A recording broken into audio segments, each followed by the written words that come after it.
आप सबको जय मसीह की। आज का वचन लेव्य व्यवस्था अध्याय 17।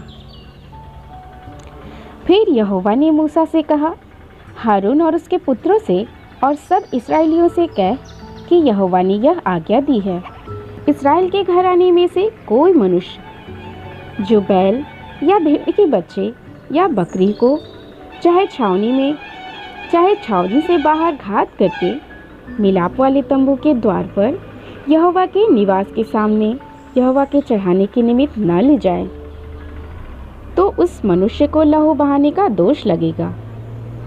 और वह मनुष्य जो लहू बहाने वाला ठहरेगा, वह अपने लोगों के बीच से नष्ट किया जाए। इस विधि का यह कारण है कि इस्राएली अपने बलिदान जिनको वे खुले मैदान में वध करते हैं, वे उन्हें मिलाप वाले तंबू के द्वार पर याजक के पास यहोवा के लिए ले जाकर उसी के लिए मेल बलि करके बलिदान करे। और याजक लहू को मिलाप वाले तंबू के द्वार पर यहोवा की वेदी के ऊपर छिड़के और चर्बी को उसके सुखदायक सुगंध के लिए जलाए। वे जो बकरों के पूजक होकर व्यभिचार करते हैं, वे फिर अपने बलि पशु को उनके लिए बलिदान न करें। तुम्हारी पीढ़ियों के लिए यह सदा की विधि होगी। तो उनसे कह कि इस्राएल के घराने के लोगों में से या उनके बीच रहने वाले परदेशियों में से कोई मनुष्य क्यों न हो जो होम बलि या मेल बलि चढ़ाए और उसको मिलाप वाले तंबू के द्वार पर यहोवा के लिए चढ़ाने को न ले आए, वह मनुष्य अपने लोगों में से नष्ट किए जाए।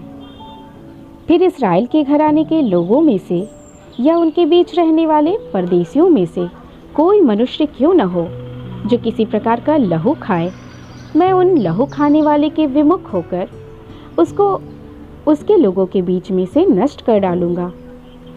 क्योंकि शरीर का प्राण लहू में रहता है और उसको मैंने तुम लोगों को वेदी पर चढ़ाने के लिए दिया है कि तुम्हारे प्राणों के लिए प्रायश्चित किए जाए, क्योंकि प्राण के कारण लहू ही से प्रायश्चित होता है। इस कारण मैं इस्राएलियों से कहता हूँ कि तुम में से कोई प्राणी लहू ना खाए, और जो परदेशी तुम्हारे बीच रहता हो वह भी लहू कभी ना खाए।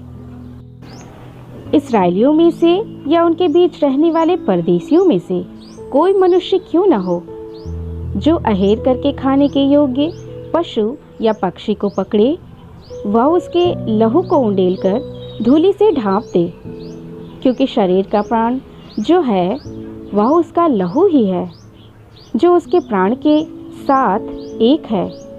इसीलिए मैं इस्राएलियों से कहता हूँ कि किसी प्रकार के प्राणी के लहू को तुम न खाना, क्योंकि सब प्राणियों का प्राण उनका लहू ही है। जो कोई उसको खाए वह नष्ट किया जाए।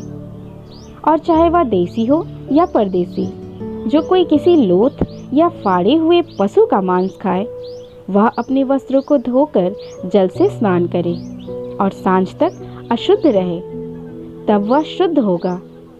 परंतु यदि वह उनको न धोए और न स्नान करे, तो उसको अपने अधर्म का भार स्वयं उठाना पड़ेगा।